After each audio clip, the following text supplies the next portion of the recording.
사사기 17장. 에브라임 산간 지방에 미가라는 사람이 있었다. 그가 어머니에게 말하였다. 누군가가 은돈 1,100냥을 훔쳐 갔을 때에 어머니는 그 훔친 사람을 저주하였습니다. 나도 이 귀로 직접 들었습니다. 보십시오. 그 은돈이 여기 있습니다. 바로 내가 그것을 가져갔습니다. 그러자 그의 어머니는 도리어 이렇게 말하였다. 얘야, 주님께서 너에게 복 주시기를 바란다. 그는 은돈 1,100냥을 어머니에게 내놓았다. 그러자 그의 어머니가 말하였다. 나의 아들이 저주를 받지 않도록 이 은돈을 주님께 거룩하게 구별하여 바치겠다. 이 돈은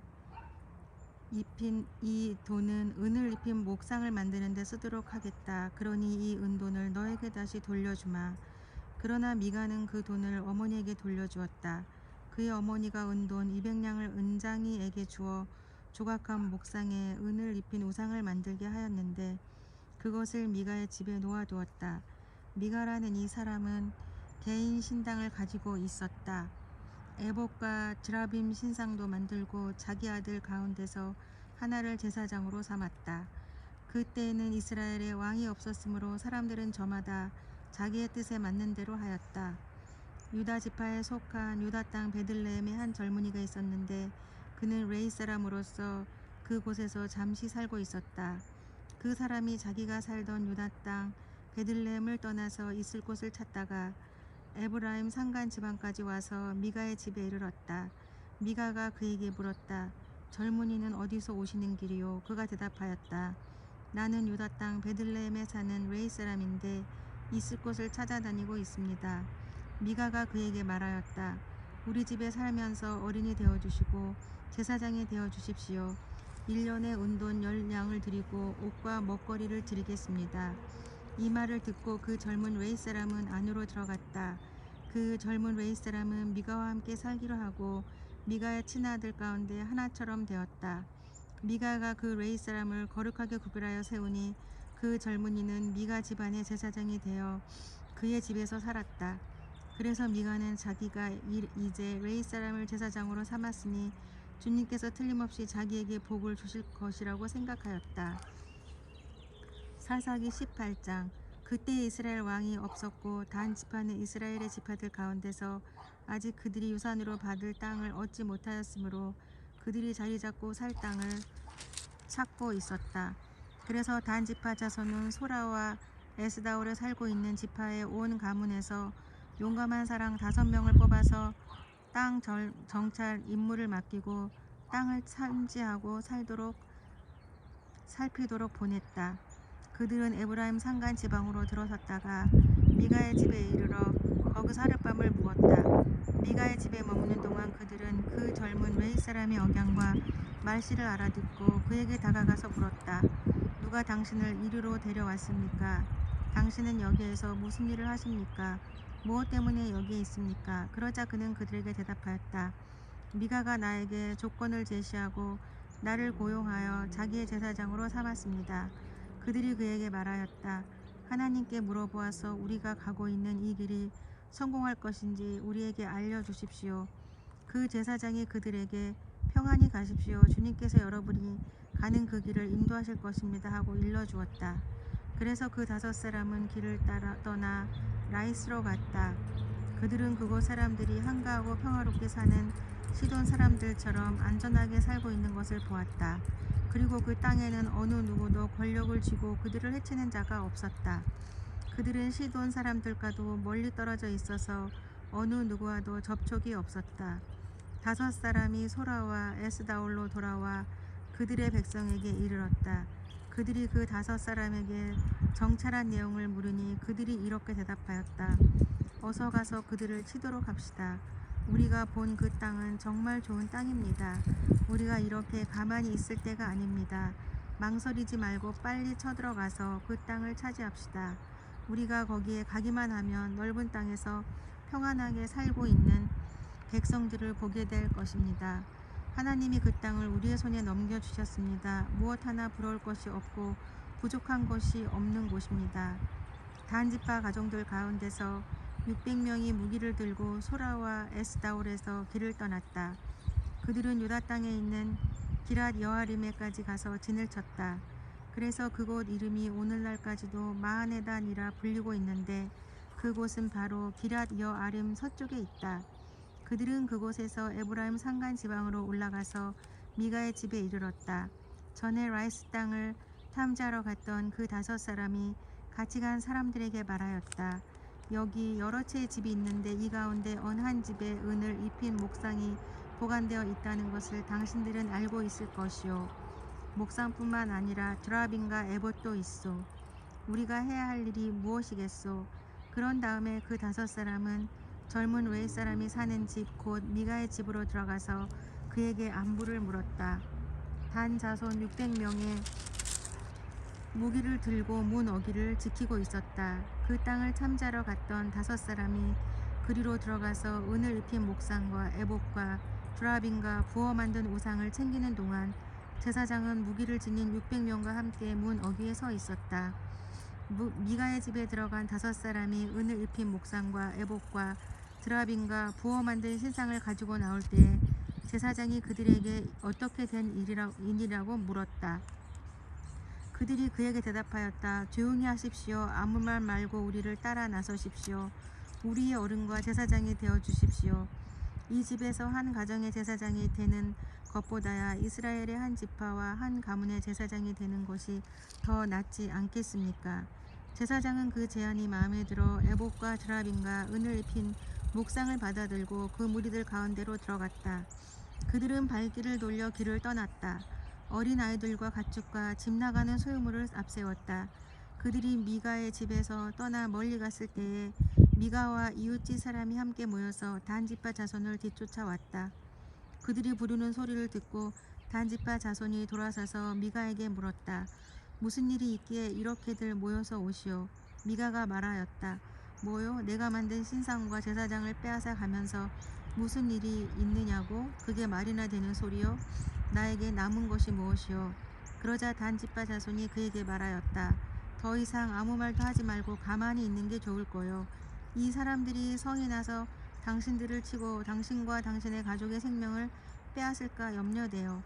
미가는 상대가 자기보다 더 강한 것을 알고 발길을 돌려 집으로 돌아갔고 단지파 자손도 가던 길을 갔다. 단지파 자손은 미가가 만든 신상과 함께 그에게 딸린 제사장을 데리고 한가하고 평화롭게 사는 라이스 백성에게 가서 그들을 칼로 쳐서 죽이고 그들의 성을 불살라 버렸다. 그런데도 라이스를 구하여 주는 자가 아무도 없었던 것은 그 성읍이 베드로호 부근의 골짜기에 있어서 시돈에서 멀리 떨어져 있고 또 어느 누구와도 접촉이 없었기 때문이다. 단지파 자손은 허물어진 성을 다시 쌓고 그곳에서 살았다. 그들은 이스라엘에게서 태어난 그들의 조상 단의 이름을 따라 그 성을 단이라고 불렀다. 그 성의 본래 이름은 라이스이다. 단지파 자손은 자기들이 섬길 신상을 세웠다. 그리고 모세의 자손이며 게르손의 아들인 요나단과 그의 자손이 단지파의 제사장이 되어 그 땅 사람들이 포로로 잡혀갈 때까지 그 일을 맡았다. 그들은 하나님의 집이 실로에 있는 동안 내내 미가가 만든 우상을 그대로 두고 섬겼다. 사사기 19장. 이스라엘의 왕이 없던 때에 한 레위 남자가 에브라임의 산골에 들어가서 살고 있었다. 그는 유다 땅의 베들레헴에서 한 여자를 첩으로 데려왔다. 그러나 무슨 일로 화가 난 그 여자는 그를 떠나 유다 땅의 베들레헴에 있는 자기 친정집으로 돌아가서 넉 달 동안이나 머물러 있었다. 그래서 그 남편은 그 여자의 마음을 달래서 데려오려고 자기의 종과 함께 나귀 2마리를 끌어내어 길을 떠났다. 그 여자가 그를 자기 아버지의 집으로 데리고 들어가서 그 젊은 여자의 아버지가 그를 보고 기쁘게 맞이하였다. 그의 장인 곧 그 젊은 여자의 아버지가 그를 붙들므로 그는 사흘 동안 함께 지내며 먹고 마시면서 거기에 머물러 있었다. 나흘째 되는 날 그가 아침 일찍 깨어 떠나려고 일어서니 그 젊은 여자의 아버지가 사위에게 말하였다. 빵을 좀 더 먹고서 속이 든든해지거든 떠나게. 그래서 그들 2사람은 또 앉아서 함께 먹고 마셨다.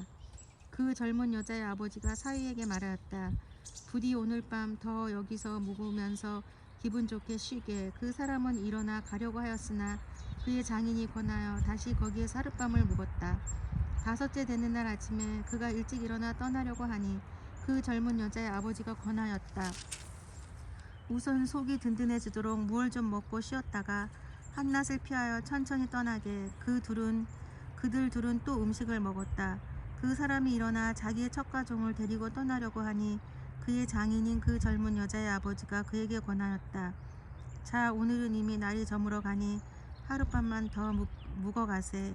이제 날이 저물었으니 여기서 머물면서 기분 좋게 쉬고 내일 아침 일찍 일어나서 길을 떠나 자네의 집으로 가게. 그러나 그 사람은 하룻밤을 더 묵을 생각이 없어서 일어나서 나귀 2마리에 안장을 지우고 첩과 함께 길을 떠나 여부스의 맞은쪽에 이르렀다. 여부스는 곧 예루살렘이다. 그들이 여부스 가까이 이르렀을 때 벌써 하루해가 저물고 있었다. 그의 종이 주인에게 말하였다. 이제 발길을 돌려 여부스 사람의 성읍으로 들어가 거기에서 하룻밤 묵어서 가시지요. 그러나 그의 주인이 그에게 대답하였다. 안 된다. 이스라엘 자손이 아닌 이 이방 사람의 성읍으로 들어갈 수는 없다. 기브아까지 가야 한다. 그는 종에게 또 말하였다. 기브아나 라마 두 곳 가운데 어느 한 곳에 가서 묵도록 하자. 그래서 그들이 그곳을 지나 계속 나아갈 때에 베냐민 지파의 땅인 기브아 가까이에서 해가 지고 말았다. 그들은 기브아에 들어가서 묵으려고 그리로 발길을 돌렸다. 그들이 들어가 성읍 광장에 앉았으나 아무도 그들을 집으로 맞아들여 묵게 하는 사람이 없었다. 마침 그때에 해가 저물어 밭에서 일을 마치고 돌아오는 한 노인이 있었다. 그는 본래 에브라임 산간 지방 사람인데 그때의 그는 기브아에서 살고 있었다. 기브아의 주민은 베냐민 자손이다. 그 노인이 성읍 광장에 나그네들이 있는 것을 알아보고 그들에게 어디로 가는 길인지 어디서 왔는지를 물었다. 웨이 사람이 그에게 대답하였다. 우리는 유다 땅의 베들레헴에서 길을 떠나 내가 사는 에브라임 산골로 가는 길입니다. 나는 유다 땅의 베들레헴에 갔다가 집으로 돌아가는 길인데 이곳에서는 아무도 나를 맞아들이는 사람이 없습니다. 우리에게는 나귀에게 먹일 먹이도 있고 또 나와 나의 처와 종이 함께 먹을 빵과 포도주도 있습니다. 부족한 것이라고는 아무것도 없습니다. 노인이 말하였다. 잘 오셨소. 우리 집으로 갑시다. 내가 잘 돌보아 드리리다. 광장에서 밤을 새워서는 안 되지요. 노인은 그들을 자기 집으로 데리고 들어가서 나귀에게 먹이를 주었다. 그들은 발을 씻고 나서 먹고 마셨다. 그들이 한참 즐겁게 쉬고 있을 때에 그 성읍에 불량한 사내들이 몰려와서 그 집을 둘러싸고 문을 두드리며 집 주인이 노인에게 소리질렀다. 노인의 집에 들어온 그 남자를 끌어내시오. 우리가 그 사람하고 관계를 좀 해야겠소. 그러자 주인 노인이 밖으로 나가서 그들에게 말하였다. 여보시오 젊은이들, 제발 이러지 마시오. 이 사람은 우리 집에 온 손님이니 그에게 악한 일을 하지 마시오. 제발 이런 수치스러운 일을 하지 마시오. 여기 처녀인 내 딸과 그 사람의 첩을 내가 끌어내다 줄 테이니 그들을 데리고 가서 당신들 좋은 대로 하시오. 그러나 이 남자에게만은 그런 수치스러운 일을 하지 마시오. 그러나 그 불량배들은 노인의 말을 들으려 하지 않았다. 그래서 그 레위 사람은 자기 첩을 밖으로 내보내어 그 남자들에게 주었다. 그러자 그 남자들이 밤새도록 그 여자를 윤관하여 욕보인 뒤에 새벽이 동이 틀 때에야 놓아주었다. 동이 트자 그 여자는 자기 남편이 있는 그 노인의 집으로 돌아와 문에 쓰러져서 아침이 밝아올 때까지 거기에 있었다. 그 여자의 남편이 아침에 일어나서 그 집의 문을 열고 떠나려고 나와보니 자기 첩인 그 여자가 두 팔로 문지방을 잡고 문간에 쓰러져 있었다. 일어나서 같이 가자고 말하였으나 아무 대답이 없었다. 그는 그 여자의 죽음을 나귀에 싣고 길을 떠나 자기 고장으로 갔다. 집에 들어서자마자 칼을 가져다가 첩의 죽음을 12토막을 내고 이스라엘 온 지역으로 그것을 보냈다. 그것을 보는 사람들마다 이구동성으로 말하였다. 이스라엘 자손이 이집트에서 나온 날부터 오늘까지 이런 일은 일어난 적도 없었고 또 본 일도 없다. 이 일을 깊이 생각하여 보고 논의한 다음에 의견을 말하기로 하자. 사사기 19장까지 읽었습니다. 여기에 정말로 그런 무서운 이야기가 있는데요. 오늘은 제가 아들 때문에 집에서 2시간 거리 떨어진 곳에 와서 여행을 와서 정말 우리 아들이 하는 그 테니스 토너먼트 그 뒷 건물에 테이블이 하나 있어서 거기에서 지금 성경책을 읽으면서 찍고 있습니다. 이 성경책을 하다 보니까 제가 어디를 가든 이것을 하게 되고 또 저 혼자만의 이런 조용한 시간을 가질 수 있어서 여러 가지로 좋은 것 같습니다.